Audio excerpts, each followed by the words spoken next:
Avec Info de Ben, on y va très rapidement quand même avec... bon. Il n'y a pas de souci qu'on aille très vite, on ira très très vite. Je dirais seulement que les Camerounais n'ont pas peur de Dieu et il faut qu'ils apprennent. Comment tu peux dire que les Camerounais Oui, j'ai la preuve que les Camerounais n'ont pas peur de Dieu. C'est Dieu qui a peur des Camerounais. J'ai la preuve parce que tu te rappelles courant 2008, oui. C'était le mois de juin, je crois. Le premier ministre chef du gouvernement avait fait un arrêté pour revaloriser le salaire minimum interprofessionnel garanti dans le SMIC, qui était égal de 23 514 francs à 28 216 francs. Oui. Ce qui n'est pas grand-chose. Parlé d'ailleurs. Oui, on avait des talks de ça ici. Et ce n'était pas grand-chose.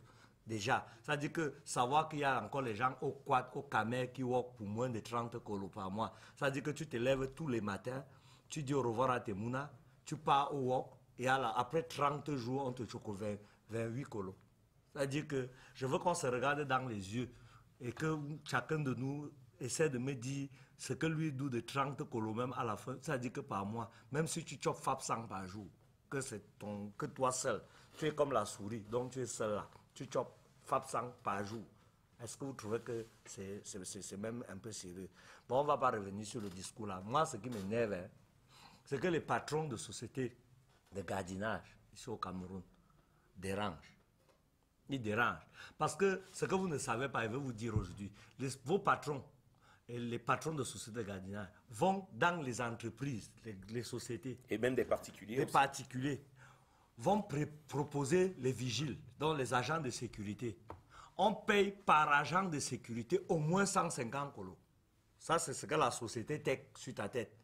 Quand toi, tu viens pour être recruté dans la même agence de sécurité, de machin, quand on te propose un salaire de 30 colos, c'est que tu as même présenté un BPC. C'est que tu as même présenté le diplôme. Quand vous faites ça aux enfants de Dieu, vous, patron, quand vous finissez le texte, les dos d'un man qui est père d'enfants, qui se bat sous le froid du matin au soir, parce qu'il garde d'abord au matin. Il garde d'abord, il abandonne père, enfant et femme à la piole. Toi, tu chopes ses dos avec au détriment du voisin. Gargantuesquement comme ça. Est-ce que c'est sérieux? Est-ce que c'est sérieux? Vous voyez donc que même le voisin est obligé de rationner chez lui. Et la contrepartie, tout le monde connaît. Vous voyez, les enfants des vigiles ressemblent généralement aux voisins qui a les dos. Vous croyez qu'on va chercher ça où? C'est à cause des comportements pareils. Donc, quand on avait donc dit que le SMIC était à 28 colos, sauf que le père de Brun n'en a pas vérifié qu'il devait mettre une structure qui devait proposer la remise en application de cet arrêté-là. Tu comprends un peu le oui. Parce qu'en fait, il y a encore les canards boiteux qui choquent aux gens 20 colos ici par mois. Ils te donnent 20 000 et ils te regardent dans les yeux. Et ils ont des techniques pour ne même pas te bailler. Est-ce que tu sais que si tu es un Ngara, Mbere dans une société, donc gardien de nuit, un peu comme les... On l'appelle Ngara. Les Ngara, non, les Mbere un peu comme Pinto et son copain. On ne parle pas comme ça de cette brigade. Quand vous êtes les Mbere Gouda, donc vous n'avez pas le toit, vous êtes les Mbere Gouda. Ouais. Est-ce que vous noyez que pour moins de 30 colos, tu es employé dans une société, le jour que l'aiguille, ou bien le jouet de l'enfant, de la maison là, se perd, tu go en prison? Il dit que tu go en prison. Non, attends, calme-toi. Ouais. Qui est poursuivi, c'est la société de gardiennage ou c'est toi? Avant même qu'on ne commence à réfléchir, avant même qu'on ne commence à réfléchir sur quelle société t'emploie, tu es d'abord en cellule. Non, je pense qu'il faut d'abord aller se plaindre chez Les capos et les sociétés là se plaignent souvent, mon frère. C'est le premier policier qui passe, qui t'arrête d'abord, puisque tu es un veilleur de nuit. Tu as quel statut? On t'arrête d'abord, on va te mettre en prison, mon frère. Le jour que le procès va venir, si on se rappelle un peu. D'ailleurs, qui va d'abord se présenter? Parfois, le procureur, par pitié, te relaxe plus récemment parce que les plaignants ne sont même pas qu'un. J'ai dit que être veilleur de nuit au Camer est devenu un problème. Est-ce que tu te rappelles qu'avant, c'était un travail exclusivement réservé aux expatriés?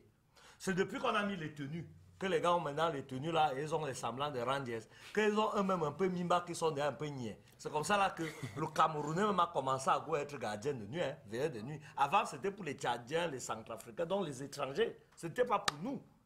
Mais maintenant que les Camerounais sont dans ça, les mafiosos camerounais sont aussi entrés. Ils ont commencé à sortir des sociétés de ça. Comme on dit au quartier, est-ce que ça les laisse? Quelqu'un reste dans ça et ils ont des couleurs jaunes, ils ont de ces couleurs, les bleus, les jaunes, les machins. Ils ont des couleurs. Pour être bien visible. Avec les. Ça dit que. Et les gros chiens qui ont les gros. Quand tu vois C'est-à-dire que le salaire, le chien, c'est-à-dire que tu es dans une société, tu walks avec un chien. Mais le repas journalier du chien, c'est le repas de tous tes enfants par semaine. C'est-à-dire que le chien qui est ton accessoire de walk, que toi tu arrêtes de walk, tu veux mettre le chien, donc tu walk avec le chien. Quand le chien là se met à table pour chop, parfois tu guettes à gauche, tu guettes à droite, s'il n'y a personne, tu arraches une de ses viandes. Oui, tu arraches une de ses viandes, parce que le chien là mange plus que le maître chien qui marche avec lui. Vous connaissez les gros chiens des boîtes là? Oui, c'est des bergers. Vous savez combien coûte un chien comme ça et ce que le chien là mange? Vous n'avez même pas idée. Alors pour me résumer, parce que la Bic Info ne devait pas être comme ça là, je suis même déjà très fâché. Pour me résumer, je conclue mon propos en disant que il faut que l'église revienne au centre du village. Vous comprenez un peu, non? Il faut avoir peur de Dieu. Si vous n'avez pas peur des hommes, ayez même peur de Dieu. Si Dieu vous traite pareil, je ne suis pas sûr que vous en sortirez. Et quand moi, Finn me dit ça, moi, je ne dis plus rien. Le pasteur Ben. Oui, ça c'est la vérité. Nous en avons marre. Nous en avons marre de ces chiens qui mangent plus que les hommes. C'est grave. On ne peut pas continuer ici.